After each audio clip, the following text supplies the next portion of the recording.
The $10 million to $30 million pain line, the final one in our business growth levels. Guys, the most talented, successful business owners can get to this phase and flame out, can stall out, can really stop dead in their tracks. How do you get through this phase and thrive and grow from 10 to 30 million?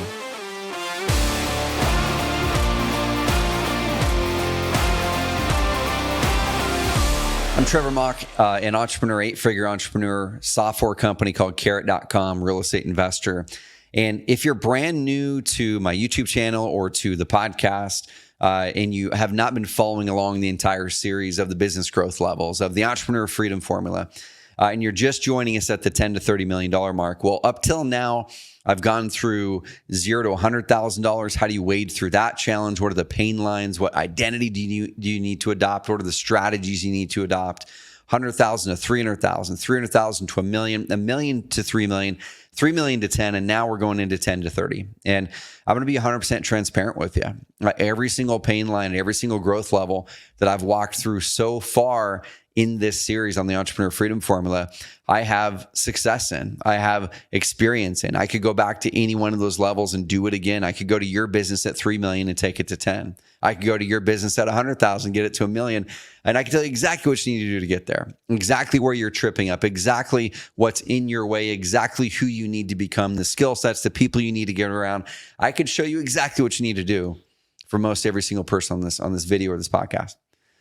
The challenge I'm going to have with this one is I'm in the middle of this one. So I'm going to give you some context as I go, that what I'm teaching, some of it I'm teaching it from being in the fire, from being in this process right now of what I've already learned post 10 million and the challenges I ran into and what we're doing or what we did do to get things amazingly on track and move forward.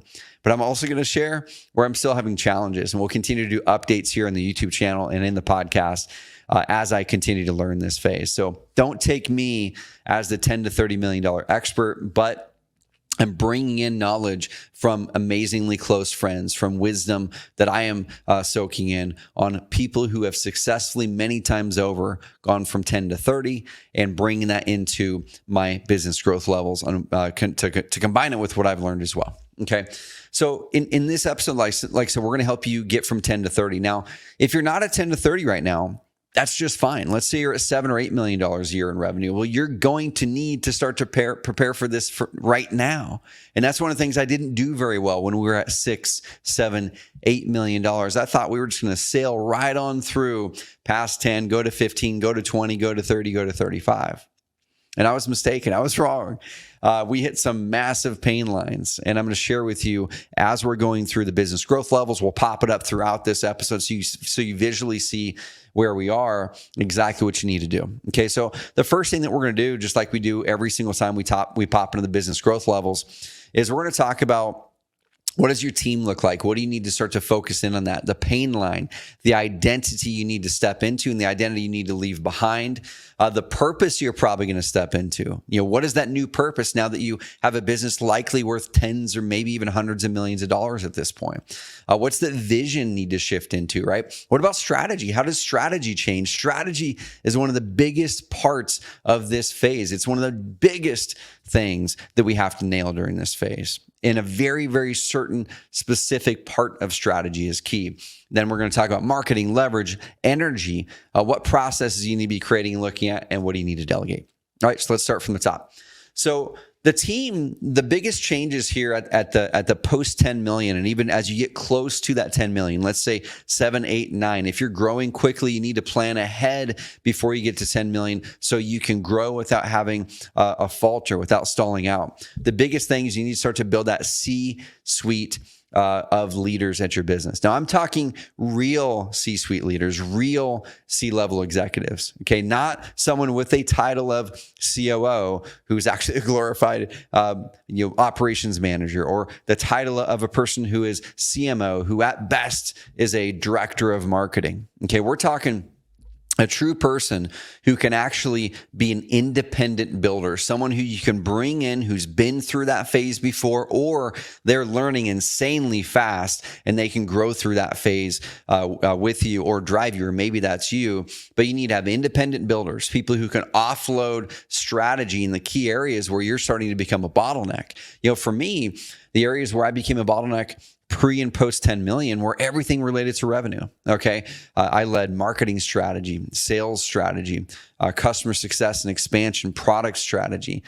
By that time, when we got to 10 million, I had handed off and hired directors in every single one of those spots. Okay. Director of marketing, director of sales, director of customer experience or customer success at that time, director of product, director of engineering. I had all the directors.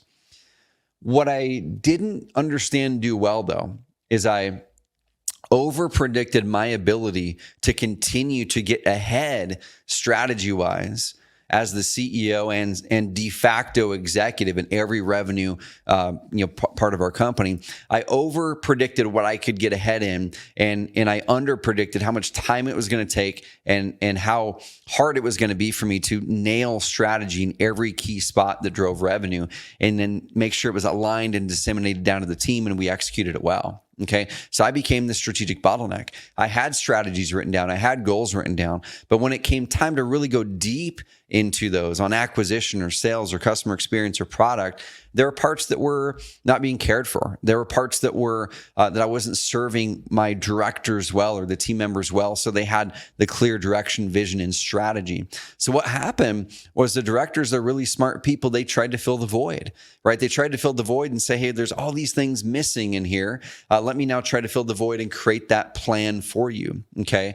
And I abdicated in some of those areas, and the plans got created, and they did their best darn work, the best to their ability to be able to create that plan. The problem was at the $10 million plus, you need to be able to delegate strategy effectively to the right next executive, the right next VP, the right next true C-level. And I'm going to define C-level as this. It's someone who is an independent builder, someone who can come in, they can make the strategy, make the plan, and they can confidently drive that thing forward. They don't really need you for it. You might be someone that they're going to consult with and inform, but you can trust that they have got this. They're going to do it better than you. And that's one of the keys, is you need to hire people who are better than you are as the founder at that thing, not someone who is just below you and you think you can train them up. No, you hire the person who's better than you at that thing. And that takes a leap. It's hard to delegate your genius. Okay. So the pain line is that it's strategy. It's if we're not making the right strategic moves, because once you're getting close to or crossing over 10 million, we're starting to talk about multiple markets. If you're in real estate or if you're in software or other businesses, you're talking about multiple products or multiple businesses maybe. Okay. So as a software company, ideally, one of the strategic moves you should make is around 6 to 8 million. You should add your second product and or second market. That's going to help that, what I call the elephant curve. We'll talk about it more here in the podcast and YouTube channel, what the elephant curve is and how it helps you grow.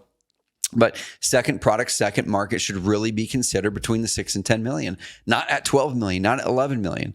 If so, unless your market's giant, then you're going to start to stall out a little bit. Okay. So you either have to make sure the market's giant and there's a real group of people who are ready to do business with you in that giant market, or you add a second product, second market. Okay. And the way you get through that pain line, once again, is you learn how to recruit, hire, onboard, and lead amazing C-level executives. Okay. Which that's been a massive learning opportunity for me this past several years. So let's go down into identity. Who do you have to become as a $10 million plus entrepreneur? Who do you have to become? Yeah, we've talked about going at the very start from the 0 to 100,000. Your identity is a dreamer. It needs to become a dreamer. Okay. The only way you can get to your first $100,000 is you've got to have a dream so compelling, so exciting to you and clear to you that you have no other choice other than to figure out how to get to $100,000. Okay. I'll hear people a lot say, man, the hardest money to make is your first 100,000. And I would agree with that. The hardest to make is to go from 0 to 100,000. Okay. Going from $1 million to 3 can be pretty darn easy. Going from 3 to 10, depending on your business model, and if you made the right strategic moves, can be decently easy. For me, 10 to 30 has been hard. because it's challenged me in ways where it forces me to shift my identity. It forces me to move from the builder identity of 1 to 3, building systems, processes, teams. I could do that. I nailed that. That's why we grew through that phase quickly. Okay. And then into the leader phase, the $3 to $10 million identity is the leader phase. Is going, okay, I've got these amazing people. How do I need to lead them now? How do I cast vision? How do I keep connecting the dots to vision, to plan, to strategy? How do I build my team members up? Well, what I missed during that time, because I became so so spread thin between all the revenue areas of my business, I didn't hire executives in those spots pre 10 million. I needed to step into visionary. My team needed me to be a visionary. My team needed me to step forward and really pull the company forward into a bigger vision and have amazing executives there to help execute it. So during that time where I was really acting as CEO and VP of marketing, VP of sales, and VP of product, and all those things, we kind of lost our way in vision a little bit. I didn't have the vision stretching out there far enough and clear enough for the team to be able to go chase it. And so I was operating in a spot that I'm mediocre at, which is operations, and not in the spot where I'm really, really good at and strong at, which is vision. So you need to step from the leader identity. Take those skill sets with you. Take your builder skill set, your leader skill set. You don't throw those away. It's almost like you're stacking on a skill set and stacking on a new layer of that identity. You're not leaving these behind. You still need to be a dreamer. Okay. You still need to perform really, really well. But you're going to perform well in different things at this phase. You still need to be a builder, but now you're a builder of strategy. You're a builder of people. You're a builder of leaders. Okay, at this spot, you're a builder of relationships. But now you go into leader. Okay, I'm leading people. Now I need to lead the leaders, and I do that with an amazing visionary identity. Okay, so once we really nail that and we're clear on where we want to go and it's exciting, it's compelling, my vision's big enough that everybody in my company's vision fits inside of it, then we need to say, well, why are we doing this? Right? Because if we are already doing over $10 million a year in revenue, there's a very high likelihood that you're probably making more money today than you were 5 years ago. And you probably have hit your magical number by this time, at least in net worth, likely, right? If not, then you're close to it. So why do you keep growing? Well, at this phase, the purpose starts to shift into legacy. We start to say, okay, this is big enough now to where this can truly leave a legacy. It might be worth 10 million or 20 million or 30 million or 50 million or $100 million. What legacy can be created with that? Okay, both the legacy for your family, but also the legacy of impact.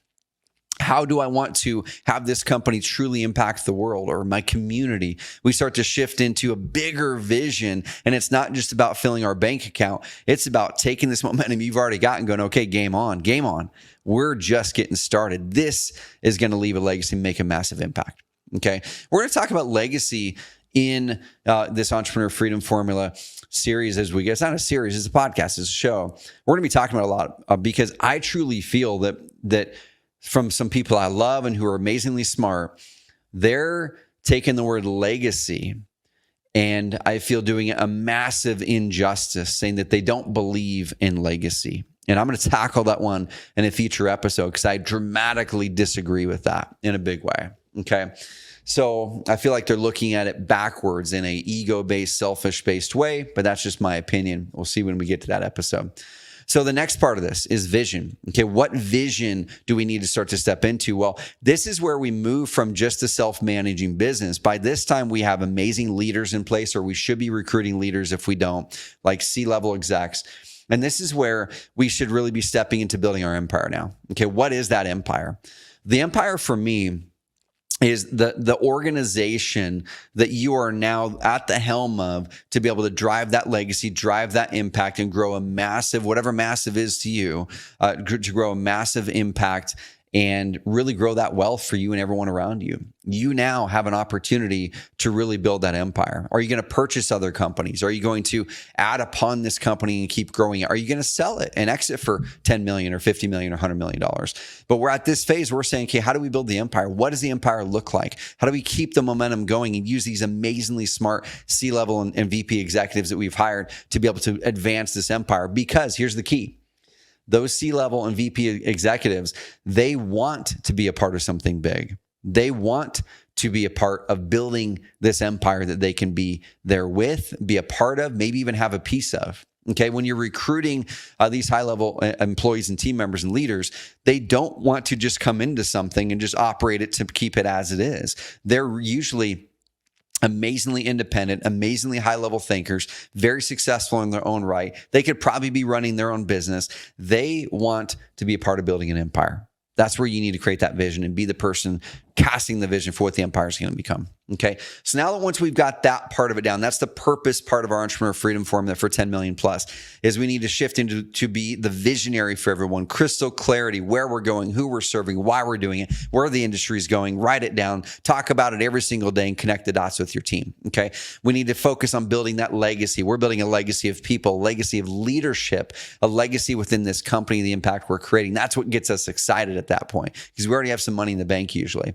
Okay. And then we're going to focus on building the empire because, number one, we have an opportunity to do it, but also your leaders in your business crave for that. They want to be a part of building something special. Okay. Now we move into the consistent profits part, because as we shift into that $10 million plus, our business model has to shift a little bit too. And I've already talked about multiple markets, multiple products, or one giant market with your product. But at this point, strategy-wise, this is where I usually start to look at like vertically integrated businesses. Now, it doesn't mean you have to look at vertically integrated businesses. It's just one of the things that I tend to look at post 10 million. What does that mean? Well, that means if you're in a vertical serving a type of a customer, there's probably other things that customer is going to want along the way. Okay. So you can either build other features into your product that grab other products in the market that solve a different problem than your original product did. But then you plug it in and say, hey, this is something that you're going to need before or after my solution. So if you're a real estate investor, one of the things I see oftentimes that happens here is people add on, rather than just wholesaling, flipping, now they add on a construction business, or maybe they did that before here.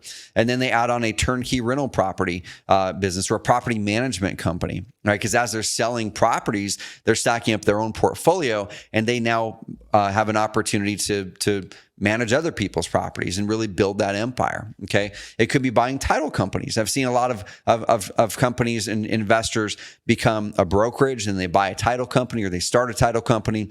This $10 to $30 million mark is where you capture the momentum that you've already built with that business, the lead flow, the customer flow, the team that you have and the processes that you have. And you say, what else can I now start to put into this to cross-sell, upsell our current existing client base to now stack upon that next elephant curve? Okay. So integrated, vertically integrated businesses. The next thing on the marketing side is I really want to go for market saturation here. Okay. What does market saturation mean at the 10 to 30 million? Well, getting up to this point, you got really, really good at hamster wheel marketing. You just busted your butt doing manual marketing to get the first 100K, to get the first million. You started to add on content and brand building and what I call evergreen marketing. Okay. You started to do your first paid channels, and those will only grow you so far. So you stack the next paid channel and the next paid channel, and that gets you to your 3 and gets you to your 10. And then you start to do some outbound, maybe you're close to that 10 if you really want to scale it out big, or maybe that's what got you where you are today. And now we need to say, well, how do I now saturate the market so the whole market knows about us? Okay, this is where brand becomes really important. If you haven't built a brand up to this point, brand is insanely important post 10 million. Really making sure everybody in your market knows who you are. Everybody in your market knows what you're about, what your values are. They feel your brand. They can feel exactly what your values are just by seeing your marketing or your company. And I hope that that's what people feel when they go to carrot.com and engage in our community, engage in our content, that you can feel it. You can feel the brand. You can feel our values. Okay. But we want to saturate the market. Everybody should know about us. All of our partners should know about us. We should be having conversations with them, or potential partners, potential customers should know about us. And in this phase here, we're just really going after saturation. We've got to nail our metrics. Okay. I didn't really talk about this much here, but on the marketing side, it is insanely important post 3 million, but especially post 10 million, you have to nail your metrics. If you don't know your funnel metrics at this point, then you're going to have a real challenge scaling and saturating that market without running out of money. So you have to know What is my CAC to LTV, my customer acquisition cost to my lifetime value? What is my payback period? If I put in $1,000 to acquire a customer, how fast do I get that $1,000 back? That tells you how quick you can scale. That's just a couple examples. We'll go over all those in other episodes here on the podcast. Okay. And then leverage, the third part of consistent profits. How do you add leverage now in this phase? Well, we add leverage in this phase by scale. Okay. Just the sheer fact that we have some sort of scale in our business, in our industry, that gives us leverage. It starts to create a moat with you and for you. Okay, so what does scale mean? So if you're a real estate agent and you're over 10 million, then you probably have some level of scale with your agents. You might have a big brokerage and a bunch of real estate agents. That's scale. That scale now is leverage for you because you can now do more with less of your effort. What is scale? Maybe scale that got you to where you are is your massive marketing outreach. Okay, so now you have scale in your messaging. Now the whole market has seen it because you're saturating the market. You have scale. Maybe it's your customer base. Maybe you're doing 30 deals a month. Maybe you're doing 50 deals a month. Maybe you're doing, you have 500 rental properties. Maybe you have, whatever it is, 2,000 customers coming in a month or 2,000 leads coming in a month. You have something that's scalable.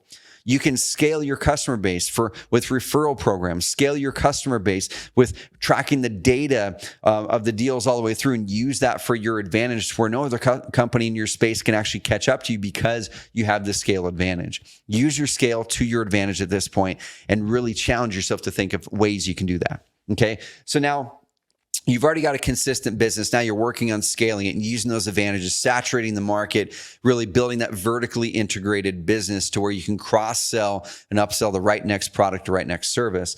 Now we move into buying our energy and time. Okay, so this is a part that's near and dear to my heart because I talk about it quite often in this podcast in our YouTube channel, that as you're growing, you're going to always have to be pruning. You always have to be pruning. And because as you're growing, you're going to adopt a new job. You're going to take on this. You're going to take on that. And every single week, every single month, you have to ask yourself, what is it that gives me energy? What is it that drains my energy? And how do I get the things off of my lap that drain my energy, especially the ones that drain my energy and make us money? Because if you are doing things that drain your energy and they're the things that drive your business forward and make you money, what happens when you're out of energy? What happens when you don't want to do the work anymore? What happens when you are done at the end of the day and you're like, dude, I didn't have any fun today. I just don't want to do that work. If you stop doing that work, if you stop having that fire to do that work, the very work that drives your business forward, you better believe that your business is going to start to walk backwards. That was a mistake that I made. I made the energy audit process. I invented it back in 2011, 2012. And once I crossed over the $10 million mark, I got comfortable, I think. I probably took for granted the fast growth, hitting the Inc. 5000 list 5 years in a row, which rarely happens to companies today. And I got off my mark a little bit, a couple quarters in a row, maybe a whole year in a row, didn't really dive in and do my energy audit process the way that I teach and the way that I did for years and years and years that grew that initial scale. And because of that, I didn't transition ownership of revenue driving things that drained my energy. So then I would miss this deadline, miss that deadline, and honestly disappoint parts of the team, disappoint the leaders. You start to grow a reputation of someone who can't be relied upon for those things if you go down that path. And so what I want to challenge you on is right here, you need to really discover what gives you energy. And one of the things that oftentimes gives the entrepreneur, the founder energy at this phase is connecting. And that's where I want to have you step into connecting. Connect with your team, set up one-on-one, set up skip levels. Just connect with your team, love on them, okay? Just ask them a few questions. Hey, what do you see in the company that we should keep doing that's working great? What do you see in the company that we should stop doing that's not working great? And if you or I, the CEO of this company, what do you think I should know that would be important to be able to drive our business forward? Those three questions, just connect with your team, okay? Connect with your partners. Pick up the phone and call call 2 partners a month, 2 partners a week, whatever your number is. Connect with them again. Connect with your customers. Schedule 2 to 4, 2 to 5, 10 customer calls a week, whatever that number is. Because at this stage, oftentimes what happens with the founder is we're insanely customer centric, insanely close to customers in the beginning. And then as we let ourselves get pulled back into the operations of the business, if we're not careful and we didn't delegate to the right leaders and hire the right executives around the $10 million mark, we then start to be detached from our customer. And then that impacts our product and impacts our marketing. And you start to see things grow the wrong way, the backwards way. And so set up customer calls every single week. Okay. Then the last thing is connect with yourself. 10 million plus, you need time on your schedule that is just for thinking, that is just for going out and walking and processing things. Connect with yourself. So connecting is going to give you energy post 10 million. Really focus on getting reconnected with your team, your customers, your partners, and yourself. All right. So what processes do we need to start to create and build during this phase, during the $10 million plus phase? Well, the process is here, since we're hiring and we're bringing aboard executive leadership, and those leaders have some sort of leaders below them, is we want to make sure that we're scaling how we make decisions. One of the biggest challenges that comes up here that you might find yourself diving in and micromanaging is wondering why that decision was made that way, is wondering how that decision was made, or wondering how someone even got to, or what they even looked at to get to this decision in the first place. Whether it was a good decision or a bad decision, you're wondering, how did they get to that? And what we're tempted to do in this phase is we're tempted to fly in, see that the decision wasn't what you think it would be, and then quote unquote, write the decision, make the decision what you think it should be. And when we do that, we take that leadership, that empowerment away from our leaders. If you do it over and over again, then you start to create a track record of you taking that responsibility on yourself, and you're limiting their ability to impact the company. You're limiting their ability to go out there and run. And that's a mistake that I made during that phase. I made that mistake of being so busy doing certain things that I didn't document down and share and learn from the leaders on how we should make key decisions. Now, what are some examples? Well, key decisions could be, how do we decide what new market we're going to go into? A key decision could be, what about pricing on our products? A key decision could be how we think about core values in our business, or how we think about building our product in the first place, product philosophy or principles. Okay. So it doesn't matter what business you're in. There's things that you need to look at that you inherently just naturally make decisions on with knowledge you've gained over the years. But now it's your chance to sit down and write down, how do I think about doing this? And then truly hand off ownership of that, train and transition that knowledge over. Or if you have an executive who is an expert on that, sit down with them and say, hey, I'd love to learn. How do you make decisions on this? How do you think about this type of a thing?